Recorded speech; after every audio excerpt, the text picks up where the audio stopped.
Hello everyone, welcome to our channel. हमारा जो sociology question practice series चल रही है उसमें हमने 140 क्वेश्चन तक के क्वेश्चन सॉल्व कर लिए थे। आज उससे आगे के क्वेश्चन को सॉल्व करेंगे। वीडियो में आगे बढ़ने से पहले कल एक क्वेश्चन था जो कि मैं सॉल्व करवा रही थी, तो उसमें ऑप्शन में नहीं था। उसका जो राइट आंसर है वो ब्राउन है, बट हमारी टाइपिंग जो टीम है उसकी थोड़ी सी मिस्टेक कि वहाँ पर ऑप्शन में नहीं था और मैं भी वहाँ पे कंफ्यूज हुई। दैट्स वाई मैंने फिर नीचे पोल भी डाल दिया है और उस वीडियो के नीचे पिन कमेंट भी कर दिया है कि उसका राइट आंसर जो है वो रेड क्लिप ब्राउन है। तो कभी भी आपको अगर किसी भी क्वेश्चन में कुछ भी कन्फ्यूज़न हो रहा है तो वीडियो के नीचे का पिन कमेंट ज़रूर देख लिया करें। जो कमेंट मैं पिन करती हूँ वो देख लिया करें, या फिर अगर मैं कोई उसी दिन पोल डाल रही हूँ या टेलीग्राम पे मैं कोई चीज़ बता रही हूँ तो उस चीज़ को ध्यान में रखें, क्योंकि कई बारी टाइपिंग मिस्टेक हो जाती है या कोई और दूसरी रीजंस की वजह से, तो ये सारी चीज़ों की वजह से थोड़ा सा मिस्टेक्स हो जाती हैं कई बारी। तो चलिए शुरू करते हैं आज की वीडियो। पहला क्वेश्चन है, निम्नलिखित में से कौन सा परिकल्पना का स्रोत है? हाइपोथेसिस का स्रोत है, कौन सा है? तो ऑप्शन है सामान्य संस्कृति, समरूपता, वैज्ञानिक सिद्धांत या फिर उपरोक्त सभी। तो देखिए, उपकल्पना यानी हाइपोथेसिस ये इन सभी से बन सकती है। सामान्य संस्कृति, समरूपता, वैज्ञानिक सिद्धांत, हम इनमें से किसी से भी ले सकते हो। परिकल्पना तो हम कहीं से भी यहाँ से बन सकती है। तो ये सभी परिकल्पना के स्रोत हैं, उपरोक्त सभी। इसका डी राइट हो जाएगा। अगला क्वेश्चन है, research methods in social relations पुस्तक निम्नलिखित में से किसकी है? Research methods in social relation, ये बुक के राइटर आपको बताने हैं। ऑप्शन है बोगार्ट्स, सेल्टिस जहोदा और अन्य, गुडे एंड हॉट या फिर पीवी यंग। और इसका जो राइट आंसर है वो ऑप्शन नंबर बी, सेल्टिस जहोदा और जो अदर्स थे ये उनकी पुस्तक है। अगला क्वेश्चन है, घटना क्रिया विज्ञान तथा नृजाति पद्धति शास्त्रीय समाजशास्त्र सामाजिक क्रिया को समझने हेतु व्याख्यात्मक उपागम है। तो ये जो उपागम है ये किस दृष्टिकोण से व्याख्यात्मक उपागम है? क्वेश्चन में ये पूछा जा रहा है कि जो घटना क्रिया विज्ञान है, नृजाति पद्धति शास्त्र ये है तो व्याख्यात्मक उपागम, लेकिन किसके दृष्टिकोण से ये व्याख्या करने की कोशिश करता है? समाज के दृष्टिकोण से, सामाजिक कर्ता के दृष्टिकोण से, व्यक्ति के दृष्टिकोण से या फिर भावनात्मक कर्ता के दृष्टिकोण से। सिंपली अगर हम इस क्वेश्चन को समझने की कोशिश करें तो इसमें पूछ रहा है कि घटना क्रिया विज्ञान और नृजाति पद्धति शास्त्र इनमें से किसके दृष्टिकोण से अध्ययन करता है? तो ये दोनों ही जो साइंस हैं ये सामाजिक कर्ता के दृष्टिकोण से अध्ययन करने की कोशिश करते हैं कि अगर किसी ने कोई कार्य किया है तो वो क्यों किया है, उसके दृष्टिकोण से देखो, उसने क्या अनुभव किया, उसकी चेतना क्या कह रही है, उसके जो दैनिक जीवन के जो अनुभव है वो क्या कहते हैं। तो सामाजिक कर्ता के दृष्टिकोण से अध्ययन करने की कोशिश की जाती है घटना क्रिया विज्ञान और नृजाति पद्धति शास्त्र में। अगला क्वेश्चन है, किसने उद्विकास के सिद्धांत को अंततः वैज्ञानिक स्तर तक पहुंचाया? ऑप्शन है वेन डैशमिन, के टालकाट पार्सन्स, अगस्त कॉम्ट या फिर हर्बर्ट स्पेंसर। तो देखिए, उद्विकासीय सिद्धांत मतलब एक निश्चित दिशा में सरलता से जटिलता की तरफ प्रगति बता रहा हो और लास्ट में वैज्ञानिकता के स्तर पर पहुंचाया हो। ऐसा किसने किया है? तो ऐसा किया है अगस्त कॉम्ट ने। इन्होंने जो विकास का जो चरण बताया था, याद है किसी को? पहले कौन सा स्तर आता था? धार्मिक, उसके बाद तात्विक, धार्मिक के बाद तात्विक और उसके बाद प्रत्यक्षवादी या फिर वैज्ञानिक। तो लास्ट में वैज्ञानिक स्तर तक इन्होंने उद्विकासीय पद्धति के द्वारा बताया था। तो ये इसका राइट आंसर क्या हो जाएगा? अगस्त कॉम्ट, सी। अगला क्वेश्चन है, कार्ल मैनहिम का आइडियोलॉजियन यूटोपिया किस उपागम का प्रतिनिधित्व करता है? ऑप्शन ए प्रकार्यवादी उपागम, बी प्रकार्यवादी तथा मार्क्सवादी उपागम, सी है व्यवहारवादी उपागम और डी है वेबरवादी उपागम। तो जो कार्ल की पुस्तक है आइडियोलॉजी एंड यूटोपिया, ये किस परिप्रेक्ष्य से अध्ययन करने की कोशिश करती है? तो इसमें आपको प्रकारवादी और मार्क्सवादी दोनों का मिश्रण देखने को मिल सकता है। तो इसका जो राइट आंसर है वो बी हो जाएगा।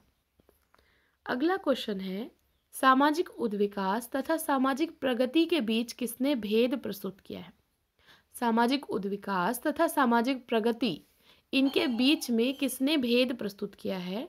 Option A Spencer, B Hobhouse, C Auguste Comte और डी है मैक्स वेबर। तो इसका जो राइट आंसर हो जाएगा, उद्विकास और प्रगति इनके बीच में किसने विभेद किया है? तो वो है आपके एल.टी. हॉबहाउस, इन्होंने किया है। राइट आंसर बी हो जाएगा। अगला क्वेश्चन है, उत्तर आधुनिक समाज अत्यधिक बहुलवादी तथा विविध है, ये किसने कहा है?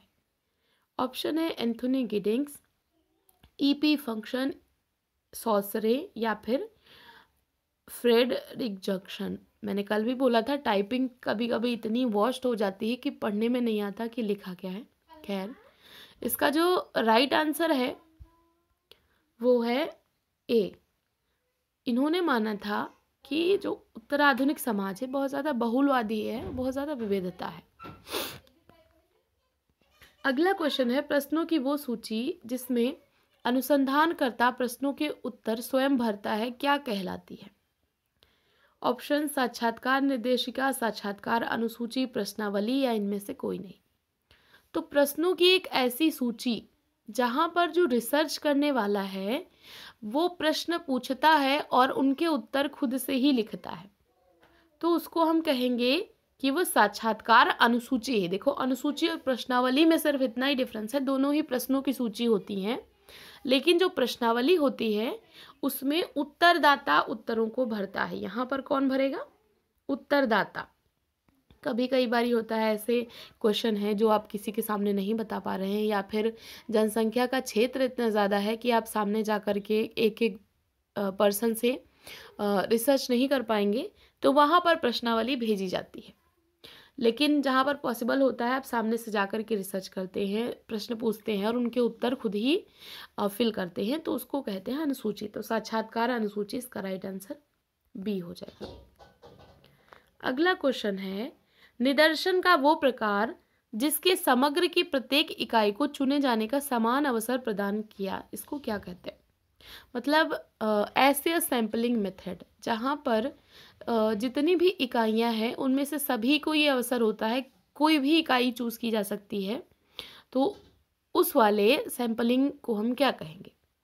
दैव निदर्शन, उद्देश्यपूर्ण निदर्शन, इनमें से कोई नहीं, या फिर जनगणना।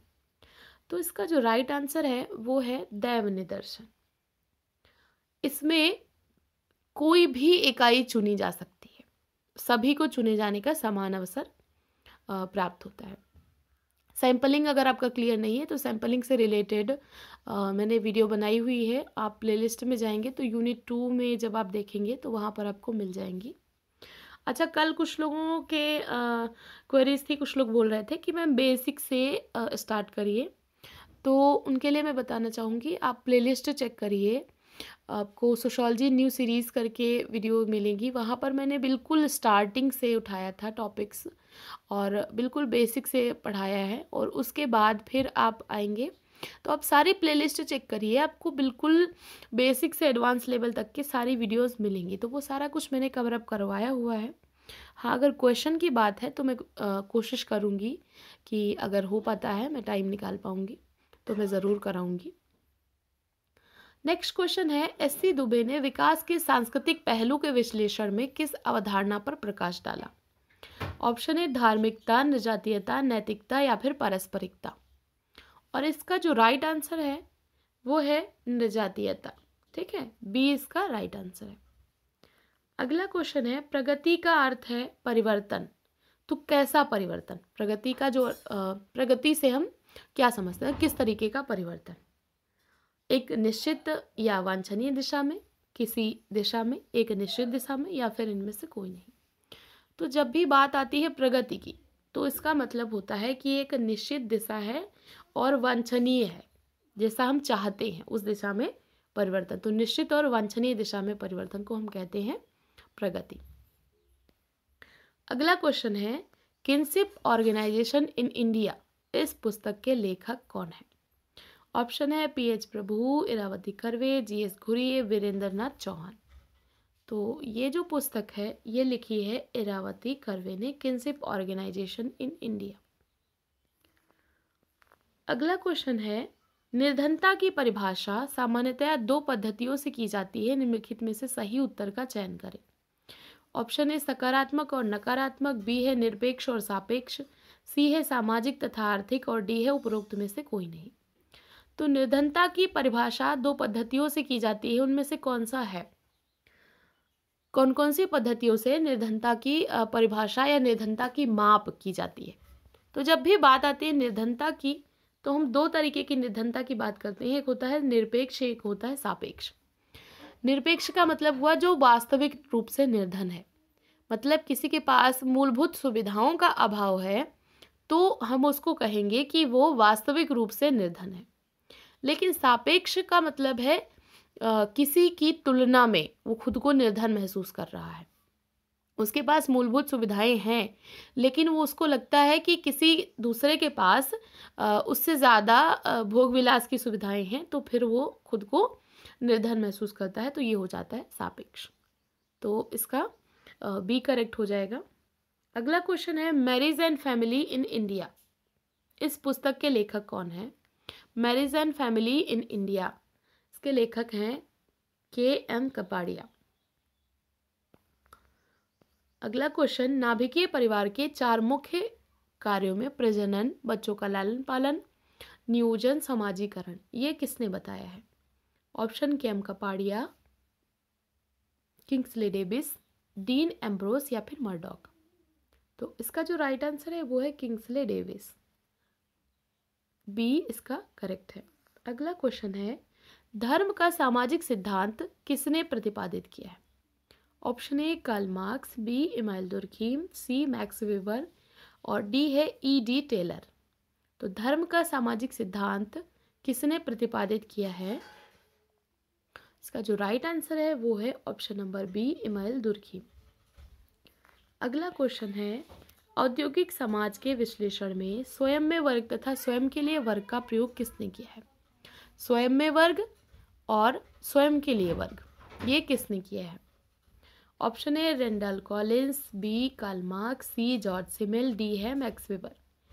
तो स्वयं में वर्ग और स्वयं के लिए वर्ग, ये जो अवधारणाएं हैं ये दी है कार्ल मार्क्स ने। इनका जो वर्ग संघर्ष का सिद्धांत है वहाँ पर कि जब वो वर्गों में चेतना नहीं होती है तो वो अपने आप में वर्ग होता है, जब चेतना जाती है तो अपने आप के लिए वर्ग बन जाता है, और वहाँ पर फिर वो लोग संघर्ष करते हैं, क्रांति होती है और फिर रूपांतरण होता है।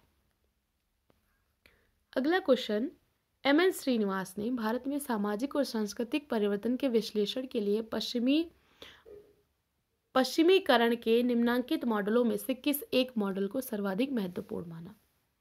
मतलब जब उन्होंने सामाजिक सांस्कृतिक परिवर्तन का विश्लेषण किया भारत में, तो उन्होंने जो पश्चिमीकरण का मॉडल अपनाया उसमें से किसको ज़्यादा इम्पोर्टेंस दी? ब्रिटिश या फिर अमेरिकन या फिर रूसी या फिर इनमें से कोई नहीं? तो इसका जो राइट आंसर है वो है ब्रिटिश प्रारूप। उन्होंने देखा था कि पश्चिमीकरण में जो भी परिवर्तन हुए हैं उन्होंने ब्रिटिश काल में जो परिवर्तन हुए हैं उनको सम्मिलित किया था, कि ब्रिटिश काल में भारत में जो परिवर्तन हुए हैं उनके दृष्टिकोण से देखने की कोशिश करी थी और फिर पश्चिमीकरण को परिभाषित किया था। तो ए इसका करेक्ट हो जाएगा। अगला क्वेश्चन है, समाजशास्त्र के निम्नलिखित संस्थापकों में से किसने सामाजिक विकास के सिद्धांत में प्रौद्योगिकी एवं उत्पादन की शक्तियों के आविर्भाव का वर्णन किया है? Option A Emanuel Durkheim, B Karl Marx, C Max Weber, D है जॉर्ज हर्बर्ट। तो इसमें से कौन सा है जिन्होंने सामाजिक विकास के सिद्धांत में प्रौद्योगिकी और उत्पादन शक्तियों के अभिवर्धन का वर्णन किया है? इसका राइट आंसर है कार्ल मार्क्स, बी करेक्ट है। अगला क्वेश्चन है, निम्नलिखित में से किस अनुसंधान अभिकल्प में प्रारंभ के लिए उपकल्पना की आवश्यकता नहीं होती? मतलब इसमें से कौन सा है जिसमें ज़रूरी नहीं है कि आपको रिसर्च करने के लिए हाइपोथेसिस बनानी ही बनानी है। आप रिसर्च ऐसे भी स्टार्ट कर सकते हो, वर्णनात्मक या फिर अन्वेषणात्मक या फिर दोनों या फिर इनमें से कोई नहीं। तो देखिए, जो वर्णनात्मक अनुसंधान होता है और जो अन्वेषणात्मक, जहाँ पर हम डिस्क्राइब कर रहे हैं, वहाँ भी ज़रूरी नहीं है कि हम पहले से कुछ सोच के जाएं। हम हाइपोथेसिस नहीं भी बनाएंगे, सामने से हमने जो भी देखा हमने डिस्क्राइब कर दिया तो भी चलेगा। और जब हम कुछ एक्सप्लोर कर रहे हैं, कुछ नया खोजने की कोशिश कर रहे हैं, तो हमने पहले से कुछ नहीं सोचा, हाइपोथेसिस नहीं बनाई, ऐसे ही कुछ भी न्यू खोजने चले गए तो भी चलेगा। तो ये दोनों, राइट आंसर ये सी हो जाएगा, उपरोक्त दोनों। तो ये थे आज के क्वेश्चन। आई होप आपको क्वेश्चन यूजफुल लगे होंगे। ऐसे ही पढ़ते रहिए, अपने गोल की तरफ आगे बढ़ते रहिए। वीडियो देखने के लिए थैंक यू सो मच।